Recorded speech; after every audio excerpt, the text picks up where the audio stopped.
여러분 안녕하십니까? 경희대사학과의 강인욱입니다. 오늘의 이야기는요, 황금, 금관을 발견했었던 그러한 이야기에 대해서 해볼까 합니다. 제목은요, 담뱃갑 속에서 발견된 황금이라 붙여봤는데요. 예, 맞습니다. 모든 고고학자들의 로망일 수도 있고요. 아니, 어떻게 더 자세히 말한다면은 일반인들이 생각하는 고고학자들의 어떠한 꿈, 황금이죠. 특히 이제 그 신라의 금관하고 너무나 생기게 흡사해가지고 많은 사람들이 그 이야기하고 있는 바로 이 아프가니스탄의 틸리아 테페라고 하는 곳에서 발견된 이 황금에 대해서 이야기해 볼까 합니다. 사실 그 아프가니스탄은 되게 그 땅이 척박합니다. 예, 돌산이 많고 해서야 하지만 이 중앙아시아의 그 요충지이지 않습니까? 그래서 그 북쪽에서 내려오는 그 러시아 그리고 인도에서 올라가는 그 영국 그들의 그 유명한 그 중앙아시아 쟁탈전이 있죠. 그 키플링이 이야기했었던 The Great Game의 그 중심지가 됩니다. 그래서 이 뭐 마치 계륵같이 별로 그렇게 큰 쓸모는 없는 것처럼 보이지만 빼앗기면 안 되는 그러한 땅이었습니다. 그래서 이 지역을 두고 서구 열강과 이 러시아의 어떠한 그 각축장이 많이 되었었죠. 그래서 우리한테는 이것이 아무래도 그 많은 좀 나이 많으신 분들한테는 모스크바 올림픽 그 1980년도에 있었죠. 그때 올림픽 우리가 보이콧을 합니다. 그 이유가 이제 그 러시아의 아프가니스탄 그 침공 때문에 그렇고요.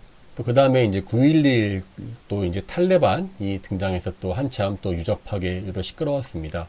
그런데 바로 그 1979년도에 이제 그 소아프간 전쟁이 일어나면서 이제 이 지역이 완전히 그러한 그 전쟁통이 되는데요. 바로 그 직전에 그 소련의 고고학자들에 의해서 여기에 그 틸리아 테페라는 그 유적지에서 놀라운 그 황금이 발견됩니다. 그래서 뭐 사실 그 이야기는 얼마 전에 우리나라에서도요, 한 3년 전에 그 특별전 했었습니다. 이 아프가니스탄의 황금 문화라는 제목으로 해서요, 그 유물들을 전시했고, 또 많은 또 그러한 그 사람들이 글도 썼기 때문에 제가 이 자세한 이야기를 뭐 다시 하고 싶진 않습니다. 다만, 이제 그 뒤에 숨겨져 있었던 그러한 그, 아무래도 이게 발굴자가, 이걸 다시 하는 이유가 발굴자가 그 소련 사람이거든요.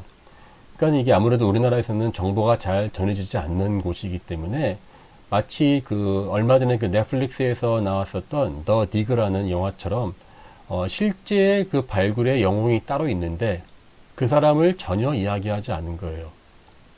아무래도 이제 사이가 안 좋은 소련 사람이었겠지만 근데 뒤에 제가 이야기하겠습니다만은 이 사람이 거의 초인적인 노력으로 자신의 그 모든 그 힘을 다해서 황금을 건져 오거든요. 그리고 그 아낌없이 다 아프가니스탄에다 남겨두고 주고 그냥 다시 자기는 몸만 나가는 그러한 그 참 존경할 분이었거든요. 그래서 그 부분에 대한 그 이해가 전혀 없었고요. 지난번에도 한번 그 우리나라 국립박물관에서도 이 전시회를 했었지만은 이 실제 주인공에 대한 그 이야기는 거의 없었습니다. 그래서 아마 넷플릭스의 더 디그가 그 서튼 호라고 하는 그 지역에서 발굴했었던 베질 브라운이라고 하는 그러한 그 숨겨진 진짜 영웅을 이야기했다면 오늘은 저는 실제 이 화려한 황금을 발견했었던 그 러시아 고고학자 또 그 사람의 발굴에 얽혀 있었던 에피소드를 한번 이야기해 볼까 합니다. 먼저 유적 위치를 보면요, 이렇게 화살표 보이다시피, 예, 아프가니스탄의 이 북부의 그 시베르간이라고 하는 그 도시 근처에 있습니다. 틸리아 테페의 뜻은요, 황금의 언덕이에요. 그러니까 정말, 그러면 처음부터 이게 황금이 나올 줄 알고 발굴을 했을까? 생각할지 모르겠지만, 실제로 이 발굴자였던 그 빅토르 사리아니라는 분이 있습니다. 이분의 원래 그 전공은 주로 이제 그 조로아스터교입니다. 물론 이제 조로아스터교는 이제 대체로 기원전 한 8, 9세기 때 처음 등장했다고 이야기하는데 이분이 보는 그 조로아스터교는 그 짜라투스라가 이제 그 신을 믿는 그 조로아스터교 배화교의 등장은 훨씬 그 이전부터 기원전 30세기 적어도 한 5,000년 전부터 이 중앙아시아 일대에서 뭐 유목하다 보니까 밤에 불을 피우고 자기들이 이제 생활하다 보니까 가장 중요한 어떻게 그 숭배의 수단으로서 이 불이 등장할 수밖에 없었다. 뭐 그런 이제 그 주장을 하십니다. 또 그건 또 많이 또 고고학적으로 증명이 되었고요. 그래서 이분이 자신의 그러한 그 조로아스터교에 대한 관심으로 이 테페라고 하죠. 테페. 그러니까 언덕 위에 진흙으로 집을 지어가서요. 진흙이 몇 층에 걸쳐가지고 이 수천 년간 쌓이고 그것이 마치 언덕처럼 되어 있는 그러한 그 유적인데요. 그러니까 황금의 언덕이라는 이름이 있지만 그거는 본인의 황금이 나올 줄 몰랐던 것이었어요. 그리고 1978년도에 이제 이 사람이 이 틸리아 테페를 발굴하는데 원래는 이제 이 밑에는 예전에 그 조로아스터교를 믿었었던 사람들의 신전이 있었습니다. 그것이 이제 다 무너졌죠. 그러니까는 왜 우리나라 같으면 건물을 해체한다 그러면은 이제 벽돌들이 우르르 무너질 텐데 이거는 흙벽돌이에요. 그러니까 무너지면 그냥 흙이 주저앉는 식으로 해서 이렇게 언덕이 되어 버리는 것이죠. 그 언덕을 발굴을 하는데 그 위에서 전혀 예상치 않게 그 사람들의 무덤이 발견되었어요. 모두 7개의 무덤이 발견되었는데 전부 다 온몸을 황금으로 뒤덮은 진짜 황금 인간들이 발견되었고요. 그 중에 한 명이 아까 봤었던 이 포스터에 있었던 그 금관을 쓰고 있었던 그 여성이었습니다. 그런데 물론 이 뒤에 이야기하겠습니다만 여성은 편두머리 어려서부터 아마 그러한 그 금관을 쓰는 그러한 숙명을 타고났었던 뭐 무녀 같은 사람, 뭐 사제가 아니었을까 해서 뭐 어떤 사람들은 이것은 뭐 왕과 뭐 이제 그 왕비들이다. 또 어떤 사람들은 뭐 제사를 지내는 제관들이었다. 뭐 한데 저는 개인적으로는 이제 후자에 더 좀 방점을 두고 있습니다. 왜냐하면 여기가 이제 그 조로아스터교 사원이었거든요. 그것이 무너지고 난 다음에 그 위에 지었다는 것은 그 일부러 의도적으로 그 사원과 관련되어 있거나 아니면은 제사 계급이었을 가능성이 크기 때문이거든요. 물론 반대로 아니 그냥 모르고 막 무덤 지을 수 있지 않냐. 그러면 무덤이 많이 나와야 되는데 사원에서 정확히 서북쪽, 서쪽하고 북쪽 벽에 붙어가지고 7개만 딱 나왔는데 전부 다 황금이만 나왔단 말이죠. 그러면 처음부터 의도를 하고 무덤을 만들었다. 따라서 이거는 아마 그 제사장 계급이 아니었을까. 저는 뭐 그렇게 보고 있습니다. 자, 하여튼 이 이야기를 해보죠. 그래서 이 사람은 그 틸리아 테페에서 그냥 조로아스터교 몇천 년 전 거를 하려고 했는데 갑자기 기원전 1세기 내지는 뭐 서기 1세기죠. 한 지금부터 2000년 전에 무덤이 예상치 않게 튀어나온 거예요. 그게 1978년도 11월 15일에 이제 벌어진 일입니다. 그때 되면 꽤 추워졌죠, 이제. 그래서 겨울에는 거기는 추운 동네이기 때문에 발굴을 못하고, 게다가 이제 그 해는 더 앞으로 깊게 들어가야 되거든요. 그러니까 그 위에서 발견되었기 때문에 그 틸리아 테페 몇천 년 뒤를 더 들어가야 되니까. 그러니까는 이제 거의 마무리 하려고 하고, 이제 이 발굴자, 빅토르 사리아니 선생님은 카불 수도에 이제 다른 일을 보러 가셨던 것이었죠. 참고로 이 사리아니 선생님 사진 보면은요, 뭐 러시아 사람 같지가 않죠. 저기 오른쪽에 있는 사진이고 보면 왼쪽 사진에서는 그 뭔가를 머리가 허여신 분인데 이분은 이제 그리스 계통입니다. 그리스인데 약간 이제 그 그리스 조각 같지는 않죠. 폰틱에 있는 그리스인 계통이어가지고 약간 다른 분인데 하여튼 이분은 그 엄청난 그 체력과 그 돌아가시기 직전까지 한 8년 전에 돌아가셨는데요. 돌아가시기 전까지 엄청난 체력으로 이 아주 그냥 모든 고고학자들의 사실 뭐 고고학자들 하면 체력 좋기로 유명한 사람들이 많은데 다들 능가할 정도로 좋았던 사람이에요. 자, 그런데 이 잠깐 카불로 나가신 사이에 황금이 갑자기 무덤에서 이제 무덤에 황금 조각이 튀어나온 거예요. 해골과 함께. 그래가지고 부랴부랴 왔는데 여기서 이제 수백 킬로 떨어졌고 이제 치안도 안 좋으니까 좀 시간 좀 걸렸겠죠. 그 연락하고 오는데 그 사이에 그 주변의 사람들이 황금이 나온다는 소문을 듣고 수백 명이 이제 진을 치고 장사진을 치고 있었던 것이었어요. 그러니까 아마 이게 황금의 언덕이라는 그 전설이 이미 다들 그 연유는 모르지만 아마 그때부터 예전부터 있었던 지명이었을 공산이 큰 것 같습니다. 자, 문제는 이 거의 발굴 막바지에 뭔가가 대박이 터진다라고 하는 것은 이 현장 고고학자들의 보통 이제 그러한 징크스 같은 건데요.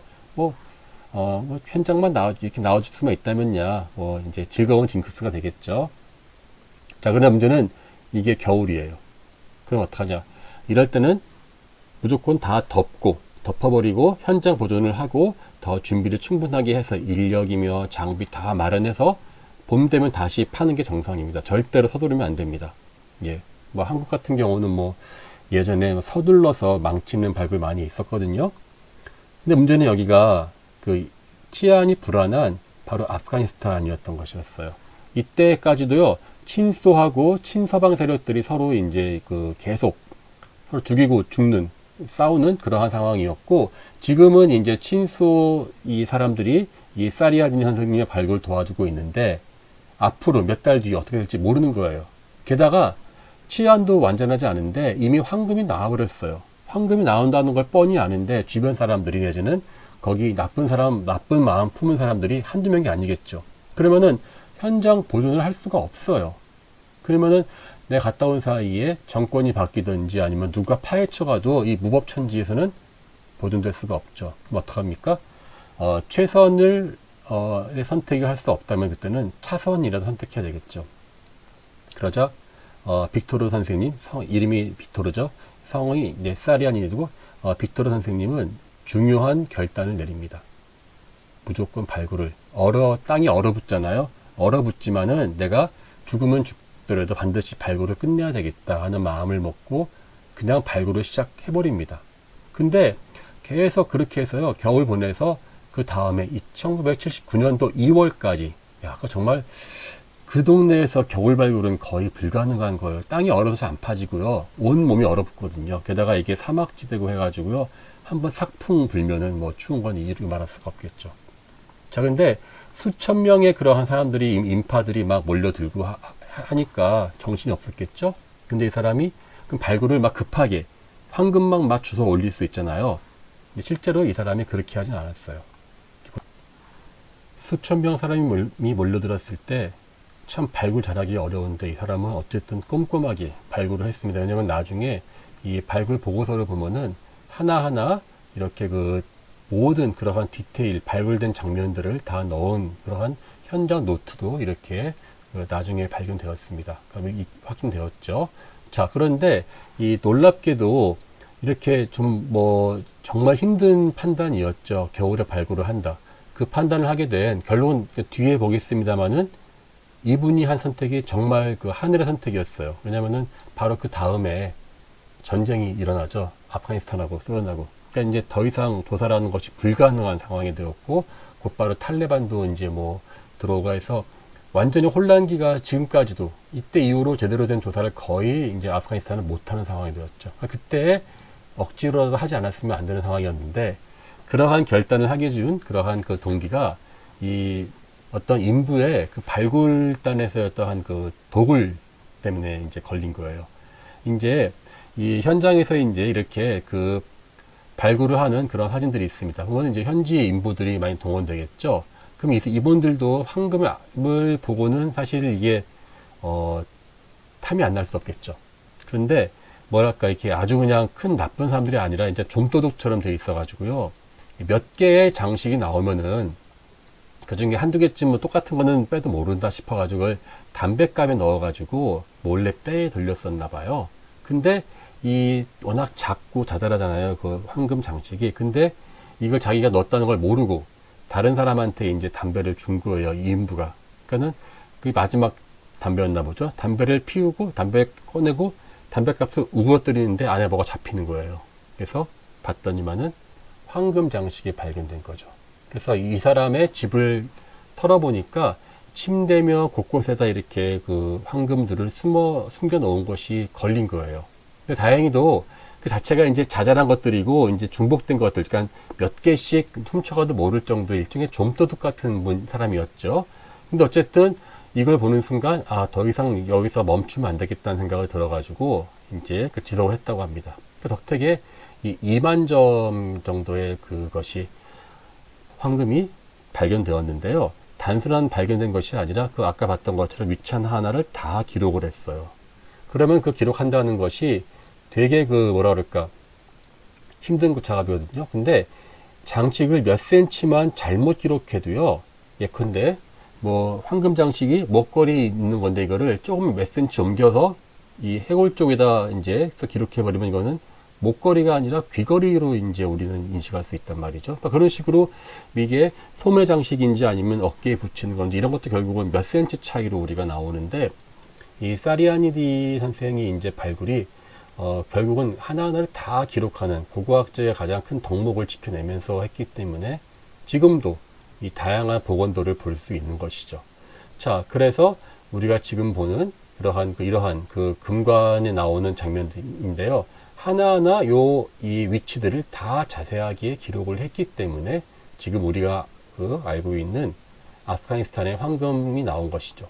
자, 그런데 뭐 2월 달까지 해서 발굴을 했는데 결론부터 이야기하면은 한 개는 발굴을 못했어요.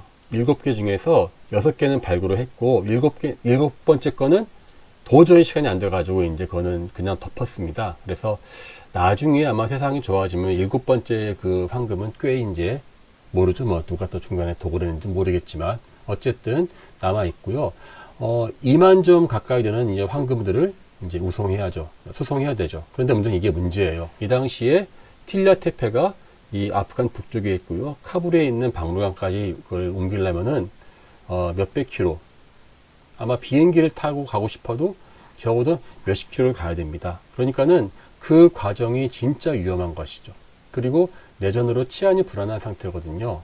그러니까 이미 황금이 발견되었다는 소문은 전국적으로 다 퍼졌죠. 무법천지에서 그 보물을 서로 옮기는 게 더 위험한 거예요. 군대라도 부르면 된다 생각할지 모르겠지만 지금 뭐 정부가 없고 이편 내편이 정확하지 않는데 군인들을 믿기도 어려울 뿐더러 그 군인들 경호시키는 게 뭐가 되겠습니까? 지나가는 길에 여기 황금 지나갑니다라고 광고해 주는 것밖에 더 되겠습니까? 더 위험하죠. 그 반란군도 많은데. 그래서 어떡하냐? 결론은 허름하게 오히려 아무것도 아닌 척하고 숨겨서 이제 그거를 이제 카불로 옮기기로 해서 차에 실었습니다. 근데 문제는 중간에 갑자기 그 심한 검문을 하게 된 거예요. 왜냐면 이게 이제 그 당시에 때마침 미국에서 온 외교관인 아돌프 덥스라는 사람이 테러를 당해서 살해가 돼요. 그래가지고 갑자기 뭐 이제 미국 사람 죽었으니까 반대편 친소 내지는 그 소련 쪽 사람들을 아주 엄격히 감시하겠죠. 그래서 이제 샅샅이 이제 그 차들을 검색하는 거예요. 그때 이게 걸린 거예요. 게다가 여기 있는 사람들은 러시아에서 온 사람들이죠. 뒤에 물론 이제 그 허름한 그 삽이나 장비 같은 거로 감춰놓긴 했고 그 밑에다 이제 깔아놨죠. 그 황금을. 그랬는데 이거 생각해 보세요. 이거 미국 외교관 죽었죠. 검문 받죠. 소련인 거 알려지고 게다가 황금 나왔으면 뭐 진짜 우리 다 쏴 죽이고 시체말로 황금을 훔쳐가도 너무나 명분도 좋고 뒤탈도 안 날 것 같은 그러한 너무나 이제 위험한 상황이죠. 그때 이분들이 살아남게 되는데 그게 바로 그 중에 한 명이 이제 소련 고고학자 중에 한 명이 그 당시에 다 소련이었죠.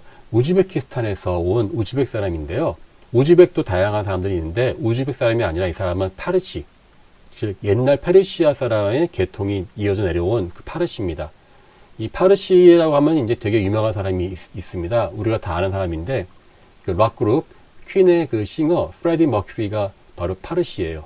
예, 그래서 이분도 이 프레디 머큐리도 죽었을 때 이제 조로아스터교식으로 이제 그 장례를 지냈을 정도인데요. 그러니까 이 사람들은 각 나라에 퍼져 있었어요. 중앙아시아 일대에. 근데 이 사람이 이 파르시가 그 검문하는 군인을 딱 보니까 이 사람이 파르시 말을 하는 거예요. 그래가지고 갑자기 반가운 척, 아는 척을 하면서 막 사이좋게 된 겁니다. 그러면서 아주 그냥 유창하게, 이거 안에 아무것도 아니고, 그냥 우리 땅 파는 불쌍한 뭐 고고학자들이다 이러면서 삽 몇 개 보여주고 이렇게 했대요. 그래가지고 군인들도 거의 의심을 안 했죠. 그래서 뭐 소련 사람이 온다고 그랬지. 내 고향 사람 파르시가 여기 와서, 저 사람 거기 쉽게 말하면 허드렛일 도와주는 그러한 그 좀 일꾼이었나 보다. 뭐 이렇게 생각했을 것 같아요. 그래서 고고학자들은 극적으로 빠져나가서 이 카불에 옮겨졌죠.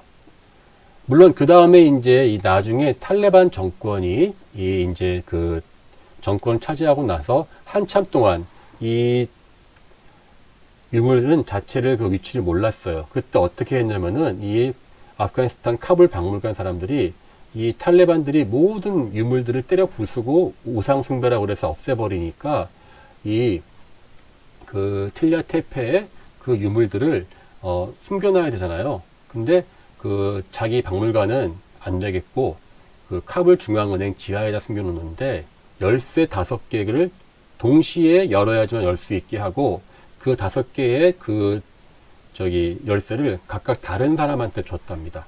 그래서 각각 너희들 죽게 되면 반드시 이 열쇠는 너의 그 장자 큰아들에게 넘겨라 하는 서로 약속을 하고 그 지켜냈대요. 그러니까 아무리 탈레반이 와서 해도 결국 그 알아내지 못했죠, 위치를. 그리고 2003년도에 이제 그 9.11이 이제 벌어지고 난 다음에 그 다음에 이제 그 탈레반 물러가고 다시 이 유물들이 이렇게 등장하게 되었죠. 그런데 이때 유물들은 이제 지금 보면 예컨대 이렇게 사람이 있고 옆에 용이 이렇게 있죠. 그러니까 이 특이한 게 이 문명의 교차로라는 그러한 그 말이 잘 맞게 여기에는 그리스 형태, 그리스 로마의 그러한 특징도 있고요. 또 초원에서 내려온 보이시죠? 곰과 동물 장식들이 이렇게 아주 보여 있습니다. 상감 이렇게 보석 박는 것도 그렇고요. 오른쪽 그림입니다. 그다음에 또 왼쪽 보면 이렇게 용들이 한 사람이 양쪽에 있어요. 이건 또 중국에서 온 그러한 그 모티브라고 이야기해요. 그러니까 사방에서 있었던 모든 것이 황금 유물로 녹아 들어가서 전개가 되었었던 아주 독특한 그러한 자신만들만의 문화를 만들어냈죠. 이것이 그 탈레반의 그러한 그 정권 산업을 견디고 나서 그 나중에 중앙은행 지하에서 발견되었는데 이게 저런 상태로 나온 것이 아니라 하나하나 조각조각 다 떨어져 가지고 이제 그 포장이 되어 있었거든요. 그거를 그때 다행히도 이 빅토르를 살해한 이 선생님께서 살아 계셔가지고 험난한 길을 다시 돌아와서 자기가 이 발굴한 틸리아 테페가 맞다고 확인을 해주시고 당신이 그때까지 모아놨었던 발굴장에서의 노트들이 있죠. 그걸 다 아프가니스탄에 주고 혼자 홀몸으로 그냥 집에 갑니다. 돌아갑니다. 그러니까 이게 그 전까지는 막 소련 학자들이 뭐 이거 훔쳐갔다는 둥, 뭐 파괴했다는 둥, 팔아먹었다는 둥, 특히 또 이 소련에 대해서는 프로파간다가 많잖아요. 그래서 그런 것들을 가지고 되게 오해를 많이 받았었는데 뭐 나중에 보니까는 이 심지어는 소련 고고학자들은 발굴을 다 해서 꼼꼼히 다 포장까지 해서 다 아프가니스탄 사람들에게 어떠한 조건도 붙이지 않고 다 주고 자기들은 몸만 나간 거였어요.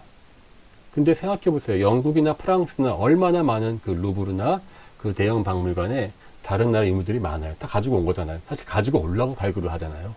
근데 이번에 이제 그렇지는 않았기 때문에 사실은 가장 고고학자로서의 모범적인 모습을 이제 보여준 것이라 할 수 있겠죠. 그래서 이때 그 발견된 유물들 같은 경우는 이게 이제 그 5번으로 적혀져 있는 것이 바로 이 틸리아 테페의 그 금관입니다.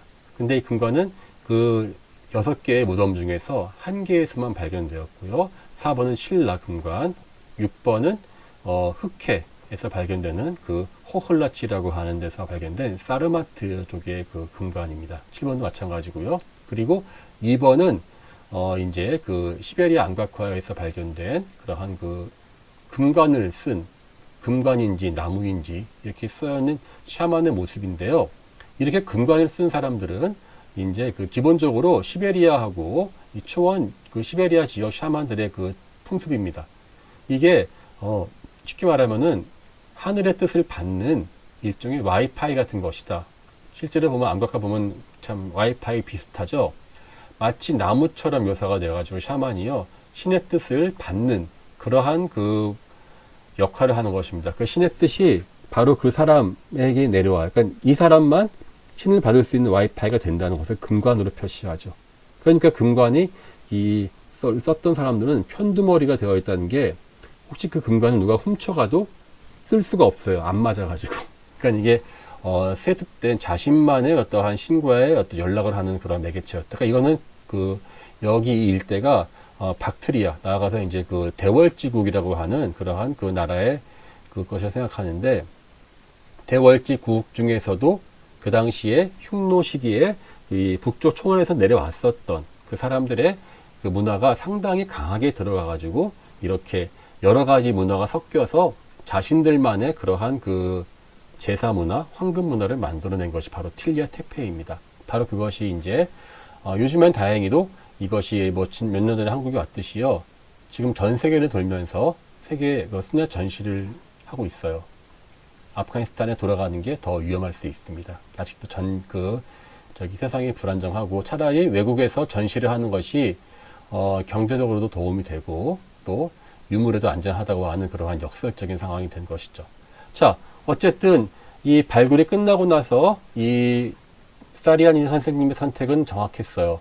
곧 전쟁이 일어났고요. 10년간 이어졌죠. 그 다음에 탈레반 정권, 그 다음에 수많은 시련이 있었죠. 사실 고고학자가 황금을 찾는다는 것이 운 좋은 일인 것 같지만 사실은 그게요, 운이 좋을 수도 있지만 평생에 이제 그러한 멍해가 될 수도 있어요. 발굴을 잘못한다든지 엉터리를 한다면은 평생 그거 가지고 이제 비판받겠죠.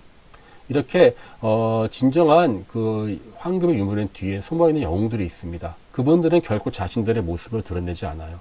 우리가 이제 그 박물관이나 많은 유물을 보잖아요. 그러면 화려한 유물의 이름과 그들의 그 유물을 보면서 감탄하지만 그 어디에도 그 유물을 발굴하고 보존한 고고학자의 이름은 없습니다. 또 고고학자들은 그렇게 그런 것을 이름을 내는 것을 원하지도 않겠죠. 황금을 발견한다는 것은 운입니다.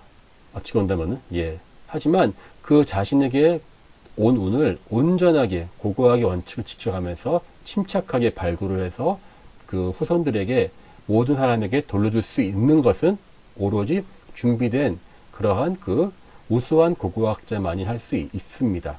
그런 점에서 이 사리아니디 선생의 발굴, 그리고 이 사람이 발굴했었던 틸랴테페가 우리 곁에 있다는 것은 그와 같은 준비된 고고학자를 만난 어떻게 본다면 그 유물과 우리 모두의 그러한 그 복이라고도 할 수 있겠습니다.